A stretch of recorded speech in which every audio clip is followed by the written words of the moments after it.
Pour procéder à l'installation des sièges gonflables, eh bien, vous allez avoir besoin des cordelettes fournies par le manufacturier ainsi que les instructions.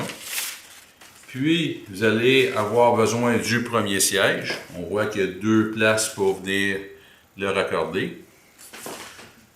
Le second siège, qui est les sièges réguliers. Dans ce cas ici, c'est le modèle arrière, alors vous allez avoir besoin de 4 endroits, qui est équipé d'une sangle d'une largeur de 3/4 de pouce. Puis, le dernier, qui est offert en option sur d'autres modèles, qui est le modèle Explorer, c'est un modèle de luxe. Pour procéder à l'installation du siège arrière, première chose, eh bien, avec la cordelette, on va venir faire un nœud à son extrémité.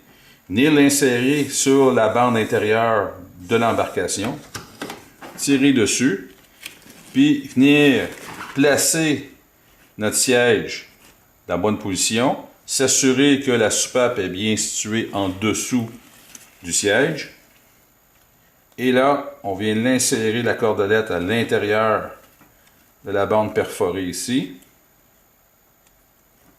Voilà. On serre le tout. On continue l'enfilage, puis on termine avec un nœud, tout simplement.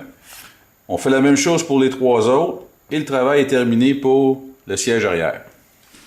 Pour le siège du passager, eh bien, comme celui du bas, si on veut, celui de l'arrière, eh bien, vous avez une sangle perforée ici sur le siège, une sangle perforée qui est collée sur l'embarcation. Alors, notez qu'il faut toujours déposer celui du siège sur celui de l'embarcation afin de le filer. Et ça, c'est vrai pour celui du bas aussi, donc celui de l'arrière, si on veut. Ensuite, remarquez que le siège gonflable passe sous la toile ici.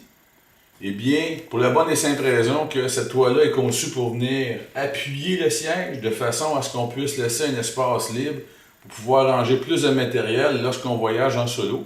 Lorsqu'on est en duo, tout ce qu'on a à faire, c'est ouvrir la fermeture éclair ici, puis gonfler le siège intérieur. Alors, vous comprendrez que la personne va venir s'asseoir sur la toile ici. Malheureusement, je pense que c'est un défaut. Eh bien, la personne devra s'asseoir sur la fermeture éclair ici, qui devrait être assez désagréable à mon avis. On va voir avec le temps et nos expériences. On en discutera peut-être dans une autre vidéo. Voilà pour le siège avant. Voici le résultat une fois gonflé. Alors on peut voir avec le modèle Explorer que ça nous donne un espace qui est relativement haut, idéal pour les lacs. On peut le retirer, qui va nous donner une position plus basse pour les rivières. Ici, dessous le siège, il n'y a aucun espace, ni en avant ni en arrière. Cependant, ce qui est intéressant aussi au niveau des sièges, c'est qu'ils peuvent être retirés et être utilisés aussi comme oreiller. Comme j'ai dit tantôt, un des défauts, c'est la fermeture éclair qui est située en plein son centre. On va voir avec le temps ce qu'on va faire avec ça. Alors c'est un modèle qui est vraiment intéressant et à explorer.